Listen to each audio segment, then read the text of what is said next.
Bonjour, ici Dr. Paul, Bureau de santé de l'Est de l'Ontario, avec une autre mise à jour du COVID pour aujourd'hui, le 1er septembre 2022. On va commencer comme d'habitude. Je vais partager mon écran pour vous démontrer les statistiques locales. On voit une diminution de tous les indicateurs.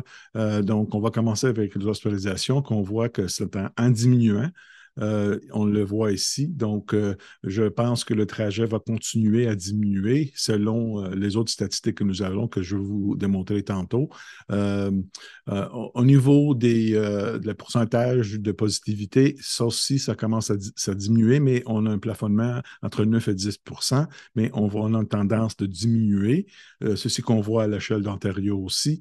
Au niveau des éclosions que nous avons, ça commence à diminuer encore. On voit d'habitude, ça prend quelques semaines à tout ça de diminuer. Si on compare avec l'eau usée que je vais vous montrer tantôt, comme par exemple ici, on voit l'eau usée à Cornwall, vraiment, c'est un plafonnement ici. Donc, toujours une délai des cas, des hospitalisations et les cas quotidiennes et le montant dans l'usine. Donc, je pense qu'on va continuer en descendant avec avec les hospitalisations, les cas et aussi les éclosions. Même chose pour Hawkesbury, même chose pour Castleman, ça va augmenter un petit peu. Là, ça commence à plafonner. La même chose pour Morrisburg, on a eu une augmentation en mois d'août, et là, ça commence à diminuer et on a un plafonnement. Donc, ça, c'est des bonnes nouvelles dans notre région, mais quand même, on a un taux de pourcentage de 10 qui est encore un peu élevé. Donc, on ne peut pas dire qu'on n'a pas de COVID dans notre région, mais on peut dire que le COVID commence à diminuer. Au niveau des vaccins, je vais vous juste donner une sommaire. On est encore pas mal bas au troisième dose. Je pense que c'est très important d'aller chercher votre prochaine dose du vaccin, votre rappel, et aussi d'aller chercher votre quatrième dose, surtout si vous avez 60 ans et plus. Donc ça, on a du travail à faire dans ce sens-là, mais je vais vous en parler tantôt au niveau des vaccins. Et avant que je fasse ça, je vais vous donner une mise à jour. Comme vous avez bien entendu hier, il y avait une annonce à l'échelle d'Ontario par Dr. Moore qu'on change un peu les processus d'isolation quand on a des symptômes de COVID ou si on a diagnostiqué avec le COVID ou si on demeure avec une personne qui a du COVID, un contact de proche. Donc, j'ai préparé une présentation que je veux partager avec vous aujourd'hui. Et je pense que ça vaut la peine de le faire parce qu'on a un changement au niveau de façon qu'on traite les personnes qui ont des symptômes de COVID. Donc, on commence avec cette diapo ici. Les personnes qui ont les symptômes de COVID, avant, ils devraient être isolés pour 5 jours. Maintenant, on dit restez à la maison quand vous êtes malade, même si on vous teste ou pas, et de continuer, une fois que vous allez retourner à votre travail, de continuer à porter votre masque. Donc, je veux juste... Et qu'est-ce que ça veut dire? Donc, ça veut dire que si vous êtes malade, même si vous n'êtes pas testé, à cause que, il faut dire aussi que cet automne, qu'est-ce qu'on attend? C'est que non seulement qu'on peut peut-être avoir une autre vague de COVID, mais c'est sûr et certain qu'on va avoir d'autres virus respiratoires qui vont circuler, comme l'influenza, le virus respiratoire syncytial et les autres virus qui causent les rhumes, etc. Au contraire de l'année prochaine, des 2 ans passés, quand on a eu les masques, quand on a eu tous les autres restrictions, cette fois-ci, on attend d'avoir plusieurs virus respiratoires. Donc, une est COVID, mais l'autre va être influenza et les autres différents types des rhumes respiratoires qui circulent surtout l'hiver. Donc, on s'attend qu'il va y avoir des personnes qui vont avoir des symptômes, même si ce n'est pas COVID, etc. On va avoir la même approche que même si vous n'êtes pas testé, si vous avez les symptômes, vous allez rester chez vous pour une période non fixée. OK? Autrement dit, c'est que aussitôt que vous commencez à avoir une amélioration pour 24 heures de vos symptômes, pas de fièvre et les autres symptômes sont améliorés pour 24 heures, vous pouvez retourner au travail, vous pouvez retourner à l'école, par exemple, et c'est 48 heures après si vous avez eu des symptômes gastro-intestinaux, soit la diarrhée, les vomissements, etc. Okay? Donc, ça, c'est très important. Donc, le période n'est pas fixe. Il y a des personnes qui pourront être malades pour quelques jours. Disons qu'ils vont commencer lundi avec les symptômes et puis ils vont sentir mieux jeudi. 24 heures après, c'est vendredi. Donc, c'est presque 5 jours, 6 jours, ça dépend vos symptômes. Mais tant que vous êtes malade et vous n'améliorez pas, vous restez chez vous. Ça, c'est très important. Une fois que vous vous sentez mieux, après les 24 ou 48 heures, vous pouvez sortir de l'isolation, retourner à la public, etc., travailler, mais vous devrez porter le masque. C'est très important et je vais expliquer pourquoi tantôt. Porter le masque pour 10 jours qui compte le premier jour de vos symptômes. Donc, si vous êtes malade pour 5 jours, vous êtes bien, 6e jour, vous retournez au travail. Pour les prochains 4 jours, vous devrez porter le masque pour protéger les autres autour de vous, en cas que vous êtes encore contagieux. Mais je m'en doute beaucoup que vous serez contagieux parce qu'avec le COVID, avant, le période d'incubation, autrement dit, la période entre le temps que vous êtes exposé et le temps que les symptômes commence. Avant, c'était 14 jours, là, c'était 10, 5, et maintenant, c'est 3 jours pour le B4, le variant de B4. Ça cause des infections très vite. Donc, si vous êtes en contact, c'est pour ça qu'au bout de 3-4 jours, c'est très vite. Cette fois-ci, c'est pour ça qu'on a diminué les recommandations. Et à part du porter le masque, évitez d'aller visiter les personnes vulnérables. Et ceci, c'est les mêmes conseils que on vous donne, même si vous n'êtes pas testé ou pas du COVID. Aussi, si vous êtes éligible pour les traitements du COVID, soit les antivirales, c'est très important d'aller chercher, d'aller tester parce que si vous êtes vulnérable, les antivirales vont prévenir des complications du COVID, surtout chez les personnes âgées, etc.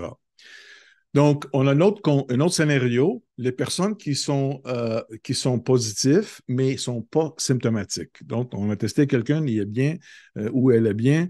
À ce moment-là, on n'a plus besoin d'être isolé. Ça, c'est très important. Ça, c'est un changement des protocoles. Mais pendant les 10 jours après que vous êtes testé positif, vous devrez porter votre masque et éviter de visiter les personnes vulnérables. C'est très important, ça. Et aussi, bien sûr, si vous commencez à avoir des symptômes, là, vous allez vous isoler, vous allez suivre les conseils que je vous ai démontrés tantôt. L'autre changement qu'on voit qui est très important, c'est que les personnes qui vivent ou qui sont en contact proche des personnes qui sont malades, qui ont du COVID, à ce moment-là, on a eu la quarantaine, il devrait se faire isoler, mais ça change. On n'a plus besoin d'être isolé. Malgré le statut si on a été vacciné ou pas. Mais importante, il faut porter le masque pour 10 jours. 10 jours compte le dernier jour de votre exposition, quand vous êtes exposé. Et encore éviter de visiter les personnes qui sont vulnérables. Et bien sûr, certaines, si vous commencez à être malade, vous allez suivre les conseils de rester chez vous jusqu'à temps que les symptômes améliorent, etc. Donc ça, c'est très important, c'est le changement. Ceci va permettre des personnes à aller travailler et va peut-être aider à la pénurie qu'on a déjà avec beaucoup de personnes qui étaient forcées d'être isolées à la maison à cause que leurs enfants étaient malades. Il peut les retourner avec les précautions en place. C'est très important de vraiment maintenir qu'on a besoin de porter le masque et de ne pas visiter les personnes qui sont malades. Moi, je suis confiante avec ça parce que, comme j'ai dit tantôt, une personne surtout quand on est malade, le fait que le virus rentre vite dans nos corps, ça sort très vite dans nos corps aussi. Donc je pense que après 5 jours, on est beaucoup moins contagieux, mais on ne veut pas prendre une chance. C'est pour ça qu'on dit 10 jours complètes pour que ce soit les masques jusqu'à 10 jours après que vous êtes malade, etc. Ça, c'est très important. Donc, au niveau des masques, moi, je recommande les personnes qui n'ont pas de COVID, qui sont bien, etc. Le port de masque, comme vous savez, n'est pas mandaté. Par contre, si vous êtes vulnérable, si vous n'êtes pas confortable, si vous êtes dans une place qui a beaucoup de gens, etc., portez le masque. Je recommande de porter le masque. Ça, c'est très important. Euh, et,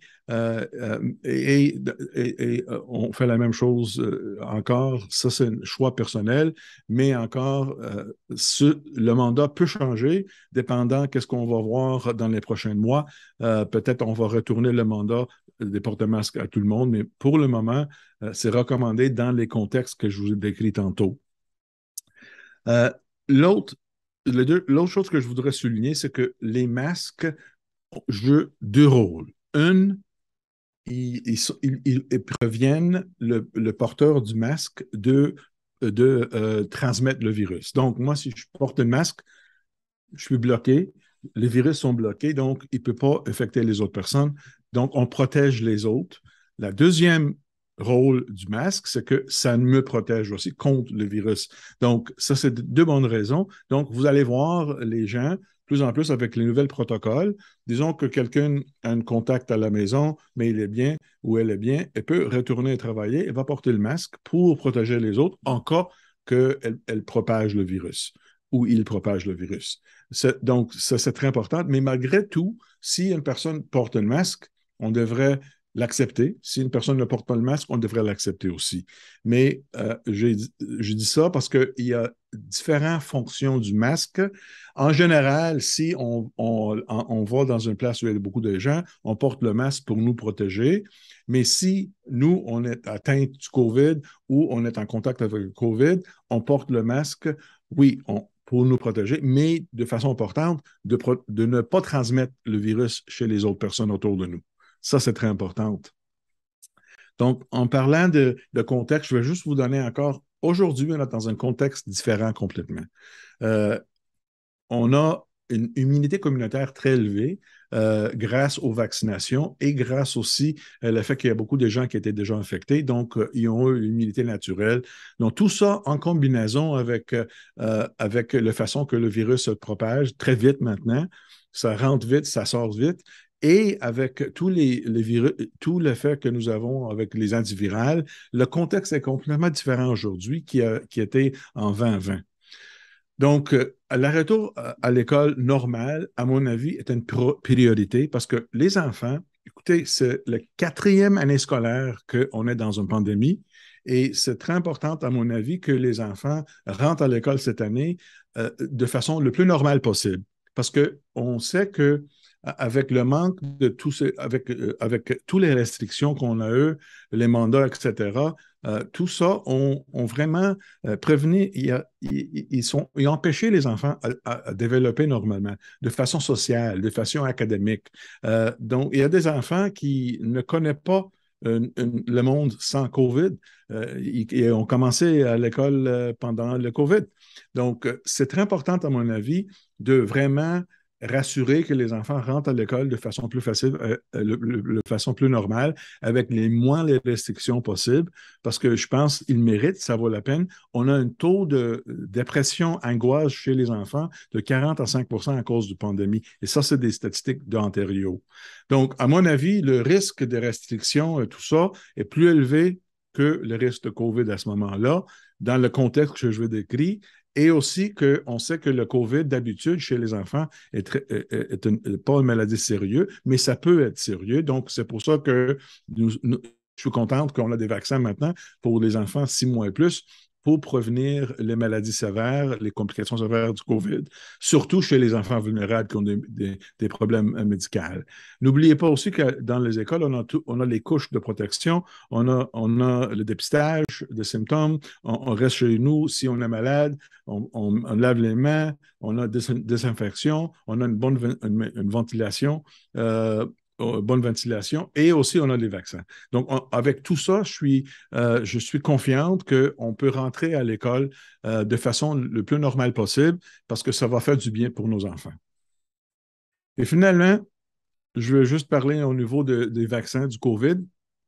En effet, je dis toujours que c'est très important d'être à date avec vos vaccins. Euh, Surtout le troisième dose, c'est très importante. Et dès aujourd'hui, c'est disponible. La troisième dose est disponible pour les enfants 5 ans et à 11 ans.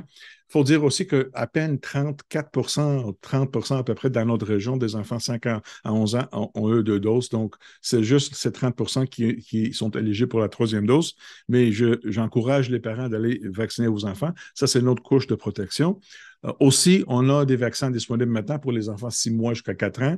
On n'a pas beaucoup de personnes je pense qu'on a vacciné 300-400 jusqu'à date, ce qui représente à peu près 4 de la population. Et aujourd'hui, il va y avoir une annonce, à mon avis, qu'un nouveau vaccin bivalente, autrement dit, ça va avoir deux souches de COVID, le souche qui est dans le vaccin original et le Omicron, B1, qui, à mon avis, va donner une protection plus spécifique contre l'Omicron, B1 et bien sûr le B4 et B5. Et ça va être accepté. Et à un moment donné, ça va ça va être disponible pour la prochaine dose de personnes. Donc, on attend l'approbation, etc. Et j'imagine que dans quelques semaines, on va l'offrir à la population probablement dans des différentes phases, les personnes âgées, etc., avec l'âge en reculant. Donc, on a, on est vraiment dans une différente phase du pandémie. On est encore dans une pandémie. Le COVID est encore là, mais on est compliqué parce que là, ça va compliquer cette année à cause qu'il va y avoir d'autres virus. Donc, c'est pour ça qu'on parle maintenant de saison de virus respiratoire au lieu de saison du COVID seulement. Et c'est pour ça qu'on est prêt avec tout ça. Peut-être on aurait besoin, à un moment donné, si on a beaucoup de personnes qui sont malades à la fois, même cette influenza, COVID, etc., qui peut-être vont menacer les hôpitaux, déborder les hôpitaux, à ce moment-là, peut-être on pourrait mandater les masques pour une période de temps. Mais je pense qu'on est dans le bon chemin, surtout avec le vaccin bivalent, qui, à mon avis, va diminuer la transmission. Il va y avoir une bonne prévention de transmission d'une personne à l'autre. Et ça, à mon avis, ça va être le commencement du fin du pandémie. Donc, je suis optimiste pour 2023, mais entre-temps, on va continuer avec tous les conseils, on va suivre les conseils, rester à la maison. Si vous êtes malade, on va suivre les recommandations que je vous ai démontrées tantôt. Porte des masques, surtout deux raisons. Une, si vous n'êtes pas confortable, mais surtout si vous êtes malade et vous allez sortir pour les 10 jours pendant vos symptômes. Une fois que vous sortez votre isolation, portez les masques pour protéger les autres autour de vous. Donc, je vous remercie et à la prochaine.